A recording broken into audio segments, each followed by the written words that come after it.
been with the same team for so long. What's it like joining a new team, and what's the reception been like here in Nashville? First off, man, I just want to thank Atlanta. You know, it was home for me for the last decade. The fan base, the Atlanta Falcons, the whole organization. Without them, they gave me the opportunity to showcase, my ability and what I can do, and obviously love the game. But being here at the Titans, I love it. I'm very excited to be a part of this organization. Just the team camaraderie, just the whole atmosphere and everything here. Just feels like when I was in college, at the University of Alabama. It's amazing here. So that's where I'm at right now. Had a great day today. Just finished the workout, so I'm excited about being here. Teresa. Julio, how are you feeling? There, a lot of people have been pointing out that you missed some games last year. How are you feeling right now? Obviously, you worked today, but for a guy who's 32 and people are ready to write you off, how are you feeling right now? And how do you expect to answer those folks? For me, at the end of the day, I believe in me. I know what I have in the tank. And we're talking about age is 32. Like, I'm young. Like, in football, you can say it's old, but you either do it or you don't. This game don't change for me. I'm still fast and still strong. And to, the games last year, I just, had an issue where I didn't take enough time to heal up properly. But, that was just my decision on going out there and just playing. There's no excuses, things like that. But I'll be ready to go. So for those who questioning my health and things like that, just stay tuned. Teron. Yeah, Julio, obviously, in your time in Atlanta, you were targeted frequently. That probably isn't going to be the case here with the Titans, but have you had conversations with some of the guys just about, adjusting to that and accepting it and still excelling? It's just, at the end of the day, you want to create a winning culture, however you need to do it to get the job done. My whole career, I've never been a stat guy. Previous years, everybody always asking me what you thinking you're gonna do, what's your prediction, things like that. I've never been a stat guy. I'm a team guy. I'm just excited to be a part of the organization, and whatever they need from me to do, I'm willing to do it and play my role and play it at a high level. Kayla. Hey, Julio, welcome to Nashville. You got a lot of guys reaching out on this team that wanted you here. A.J. Brown, that's going to be across from you, one of those main guys. What has your relationship been already with him? I know you probably haven't seen him a lot, but how excited are you to work across from him this year? I'm very excited. Just for us to be a 1-2 punch or a 1-1 punch, or however you want to look at it. He's definitely a number one receiver. Definitely a dog, very has that competitive nature in him. And just showing him, little things that I know from, experience being in the league. But he has it all, and we've been hanging out even before this, even when I was in Atlanta. He used to call me and things like that. So we always talked on the phone. Off season, we talked. So now just being able to play with him, it's going to be great, and it's going to be a very exciting season. Paul. Hi. After spending so much time with Matt, how much of a challenge will it be to develop a relationship with Ryan? How much time do you think it will take? And what are the keys to building that relationship? Me and Ryan, we done hung out already. We done went out to dinner. And just talking, communication. Excuse me. But I don't think it's going to take no time at all. I mean, he's a veteran player. I'm a veteran player. You just got to go out there and just repetition at the end of the day, really just going out there and just, this is where I wanted it. Can you put it here? And where he wants me at, can I get there? So it's just us working together, because at the end of the day, as long as we're on the same page, we're going to be successful.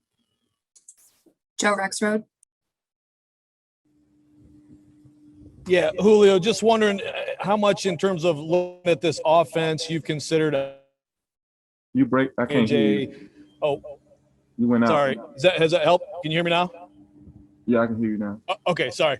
I was just wondering, looking at this offense, how you feel like you fit in, how you, Josh, and AJ might be able to move around, and then just what it will mean to play with a running back like Derrick Henry behind you. I mean, defense is like, you really gonna have to pick your poison. So, I mean, if you wanna, stay in the box, put, 9 in the box, right? Guy like Derrick Henry in the backfield, you got to respect him. So then that's when me and AJ go to work outside. And then if you only got 8 in the box, they're gonna go to work in the backfield. Great offensive line, things like that, scheme, stuff like that. But I mean, you just got to pick your poison at the end of the day. But we're just gonna go out there and play for one another. That's the culture of the team here. Just going out there and enjoying it, just having fun, and also just do your job at the end of the day. John Lennon.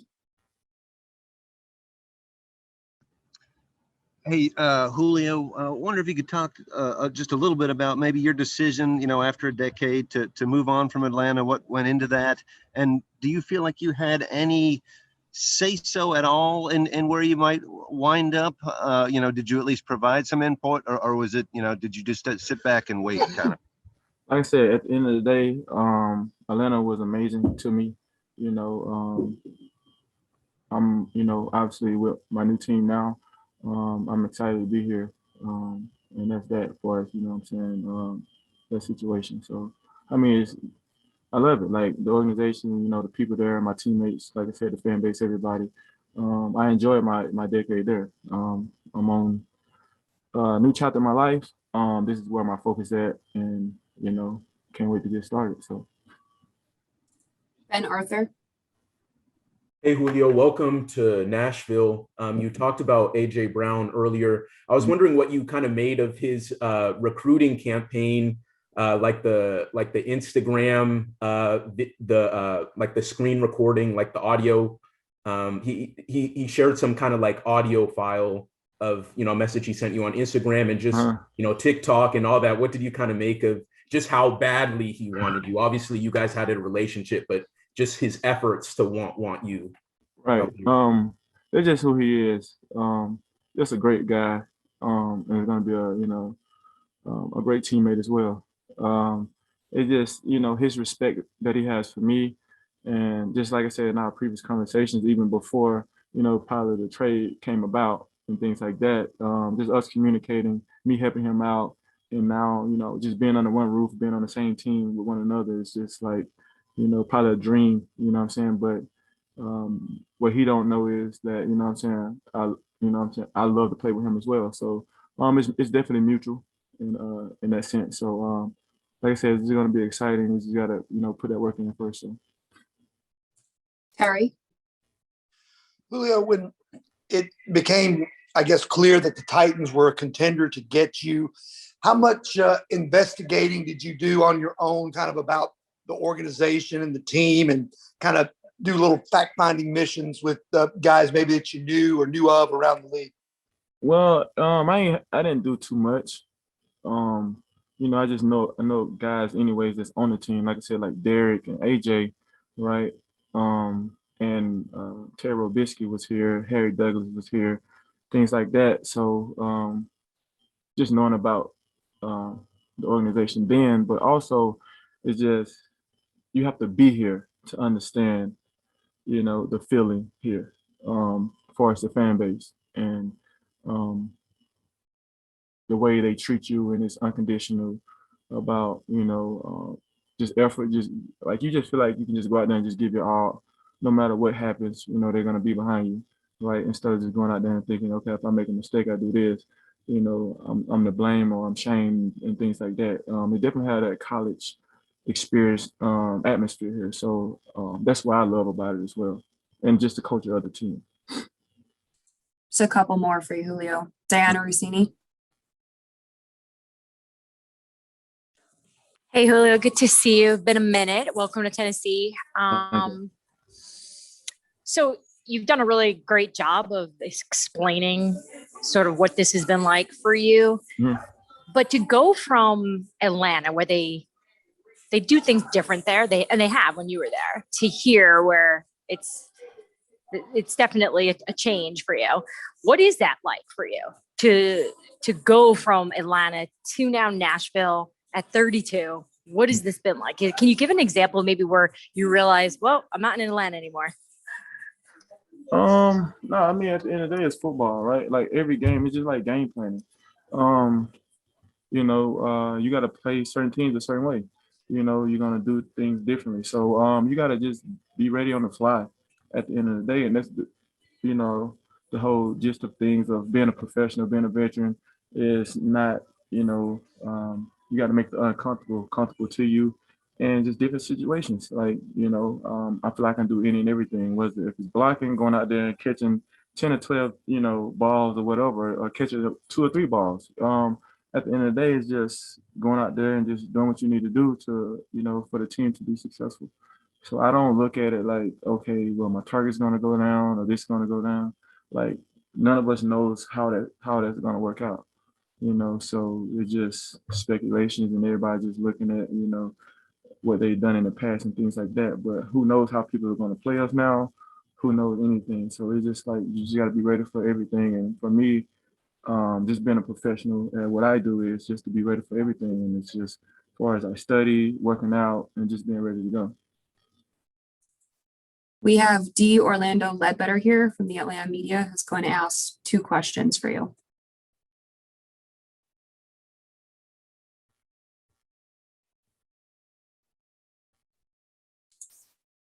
You want to go ahead and ask your 2 now? Yeah, Julio. Good luck over there in Nashville. Thank you. From the Atlanta perspective, could you shed some light on how we went from Falcon for life to you won the trade to Tennessee? Yeah, that's just me and the Falcons. We have an agreement at the end of the day. We discussed everything, and we just made the decision. I mean, it's just cut and dry. It's nothing to it. It's football, it's business. So you just gotta accept whatever happens. So it just, like I said, just mutual agreement on it, and we just split up. So Was the firing of Coach Dan Quinn a factor in that process, or was it a bunch of factors, a myriad of factors to where y'all decided to part ways mutually? no. It wasn't nothing to do with Dan Quinn, the firing of Dan Quinn, anything like that. It just, like I said, it just came to an agreement and we made the decisions and we're here now. So, like I said, I'm here. I'm in Nashville. I'm excited to be here.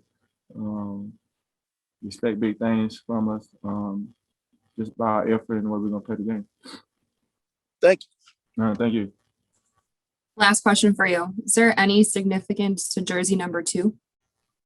No, I just really picked it. Me and AJ and T Hill was pretty much, we was at dinner just talking, and then I'm just like, he tried to give me the 11, and I was like, bro, I don't want it. It's your number, So I was like, I'm just gonna go with the 2.